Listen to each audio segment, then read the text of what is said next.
All right, so my video today is going to be about my comparisons with the death mask, but having a lot to do with photography and how when you're comparing different angles of the death mask, how sometimes things can be distorted by either how close you are or if the lens is up or above. Um, but yeah, I had a friend that took a ton of pictures for me. She went to Salt Lake City to the Family History Center. I went there years ago, but I just don't like traveling through Utah, so I have panic attacks when I drive in Utah. So I just don't, even though I would love to like go and take a bunch of photos. I really appreciate that my friend took time to do this, and she took a million photos with a cell phone. And so what I'd been using last summer and last fall was this picture of the death mask that I just found online. And so, but I didn't know until I bought it that this photo was from Illinois because I didn't see the eBay listing and it wasn't listed anymore. But the guy listed it and let me buy it a year ago, almost exactly a year ago. Actually, less than a year ago now. So, yeah, so this is like another year anniversary video, I guess, but of when I bought it. And the guy was very nice to me. He really does, I'll buy from him, that he really does collect all these photos. And the photo album had other Smith family people in it. But when I bought it, I found out that this was, on the back of it, it said photographic artist. And it was by JS Bibbins, and I Googled him. And he always said photographer on most of his, but this one said photographic artist. So it makes me think that it was a reprint. So I don't think he was the original photographer. I think he might have been given a negative. And so negatives have been used since 3 or 4 years before Joseph Smith died. Paper photography existed. The Calotype process was used. With paper photography, daguerreotypes you could not reprint. But paper photographs you could reprint when Joseph Smith was alive. And it's a Carte Vista. M.S. Smith had an 1845 Carte Vista. So anyway, it was found in Newark. The photographer, J.S. Bibbins, was in Newark, Illinois, where I think he reprinted that, and that was in the same county as where Joseph Smith's sons lived for like 20, 30 years. And we do know he wrote letters trying to get reprints done of photos. And yeah, and so he lived in Plano, Illinois, which is in Kendall County. And J.S. Bibbins reprinted this in Newark, which is really close, like a day's ride on a horse. It just was. And so what I did before I owned it, so I used this picture, and I just continued to use it because it's really a good image. And I did the outline like this. I won't pick out all the little details that I really love doing because it's so cool. That's what now it's really, really good. So that's that one. And then my friend went and took a ton of pictures. She even did some guy in the church history department was really just persistent trying to prove my picture was wrong, but nothing he said got me. I already had answers for a lot of things, and he also didn't believe that I had an answer that quick. He didn't even read it, and it was sad. But I'd already felt inspired to research certain things, and yeah, so far, yeah. But it was the hairline, though.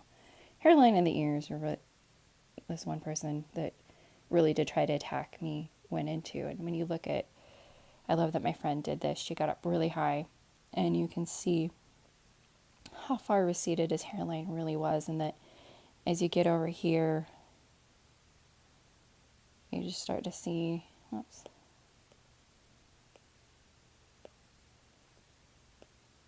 just like there's no hair right there. So the hairline is very, very receded. So she was able to get really high, but the death masks were kind of in a box. She was using her cell phone, and she did a good job. She really did. But you'll kind of see different angles kind of show some distortions and different things. And so when you find these pictures on the internet and you're choosing what to use to analyze your picture or my picture, I'll show you how it's a pretty big deal, and it makes quite a difference. And so these ones I'm going to show you now are all by the same photographer, done on the same day. It is the Dibble Death mask of Joseph Smith. And so when I take this outline that matched really good with that other picture, if I pull this up, you'll see I can get it to match up with the lips and the eyes, but the nose, it's just a shorter distance now, all of a sudden, from the nostrils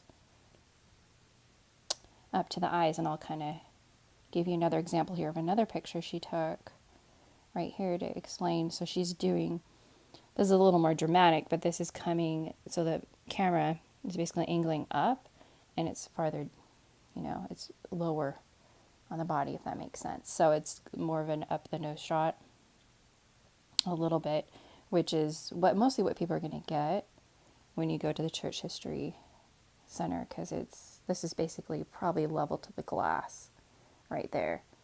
So I'll take that away. And so that's one angle. And then this one is a little more level.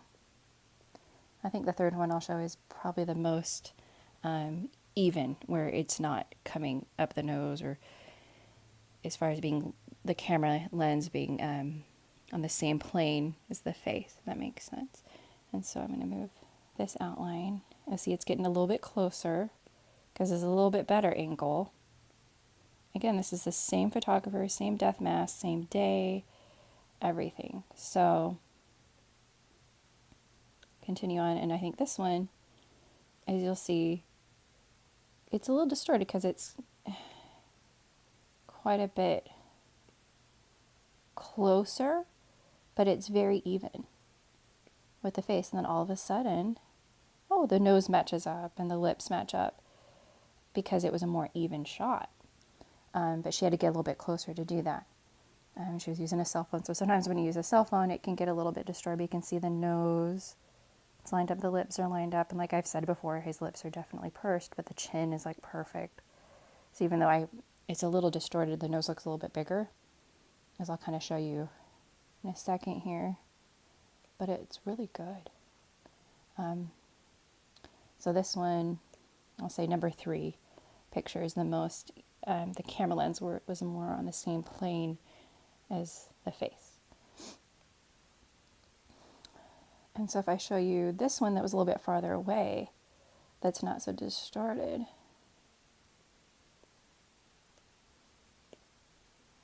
It looks a little more like the picture I usually use, but it's just so different. So you can see that the distance from the nostril to the eye is suddenly shorter, whereas it's longer on figure 3. So figure 1, you have a shorter distance from the nostrils to the eyelid, or where the eyelashes meet and close. Excuse me. And so that's where some of that distortion comes.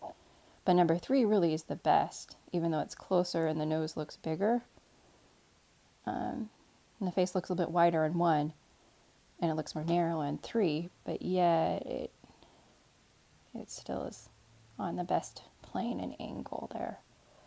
And so those are just some of the things you really have to keep in mind. So even though, pull up both of these, 3 and this picture that I've been using a lot, you can tell 1 looks more narrow, the nose looks bigger in number 3 than on 4, but things still line up because they're on the same plane, like the same angle, and so the nose looks a little bit bigger, just little things like that. But I can still take this outline, and it still relatively is so,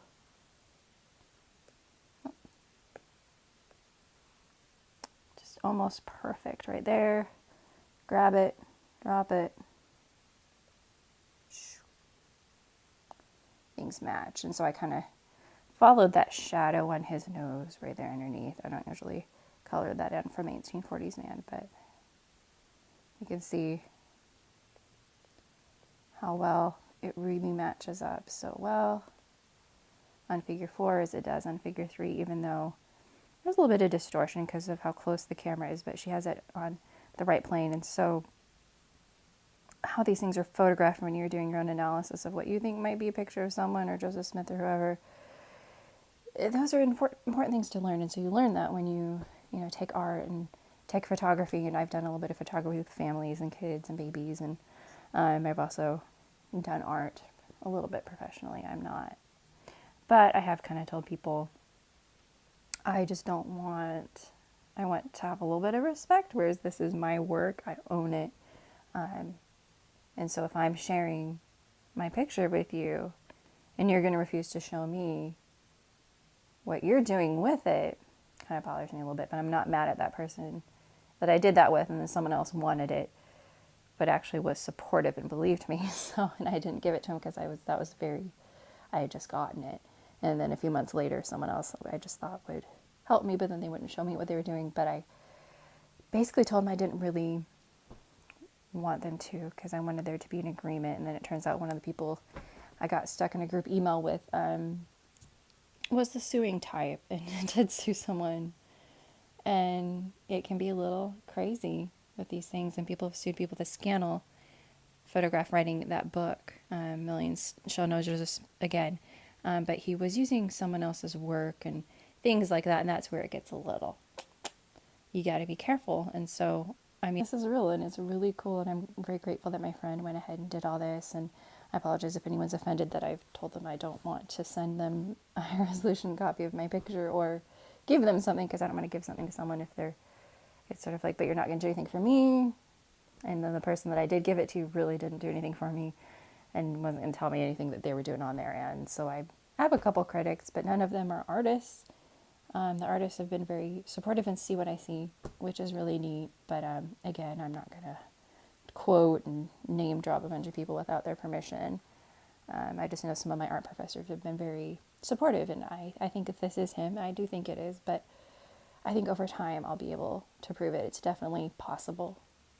It'll come with time, and I will eventually need other people's help, but it'll probably need to be forensic analysts and someone that really is certified to identify people in pictures, not just someone that took a class here or there but doesn't have the eye or the knowledge of like perspective and things like I'm just showing you here now.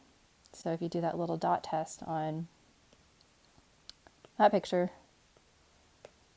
it's going to really work for someone's face if straight on the distance between the nose and the eyes was off. I mean, it really is a big deal. The photography and ability, it makes a huge difference. So, and my friend did a really good job, but I mean, you know, this was probably someone that had the death mask not in the glass case, probably had a really huge lens and a professional camera to get rid of any distortion and really try to get on the right plane, if that makes sense. But anyway, enjoy this video.